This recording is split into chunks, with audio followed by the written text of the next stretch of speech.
राहुल गांधी की भारत जोड़ो यात्रा के बाद से बीजेपी अब एक जीत के लिए तरसती हुई दिखाई दे रही है। चुनाव दर चुनाव उसे हार ही मिल रही है।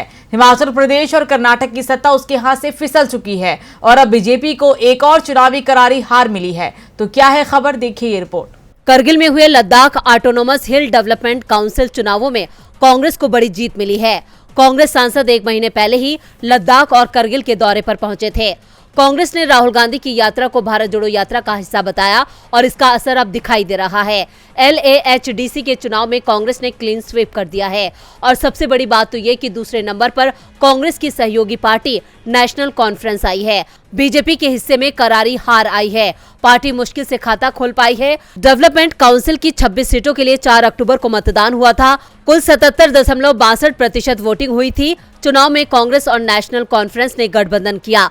अभी तक 23 सीटों के परिणाम सामने आ चुके हैं, जिसमें से 16 सीटों पर कांग्रेस और 5 सीटों पर नेशनल कॉन्फ्रेंस को जीत मिली है। बीजेपी और निर्दलीय को एक-एक सीट पर जीत मिली है। आर्टिकल 370 के रद्द होने के बाद अगस्त 2019 में जम्मू कश्मीर से अलग होकर केंद्र शासित प्रदेश बनने के बाद लद्दाख के करगिल में पहला स्थानीय चुनाव है और इसमें कांग्रेस की सत्ता तय हो गई है। नई परिषद 11 अक्टूबर से पहले गठित होने वाली है। काउंसिल में बहुमत का आंकड़ा 14 है और कांग्रेस पहले ही 16 सीटें जीत चुकी है। गठबंधन के साथ ये संख्या 21 हो गई है, जबकि अभी भी 3 सीटों के परिणाम आने बाकी हैं और रुझानों में तीनों ही सीटों पर कांग्रेस NC गठबंधन आगे चल रहा है। लद्दाख की जीत को भारत जोड़ो यात्रा और विपक्ष की मजबूती का संकेत बताते हुए कांग्रेस महासचिव जयराम रमेश ने कहा, बेशक राष्ट्रीय मीडिया बीजेपी की हार को जगह नहीं देगा, लेकिन जो परिणाम सामने आए हैं उससे साफ है कि चुनाव में बीजेपी का सफाया हो गया है।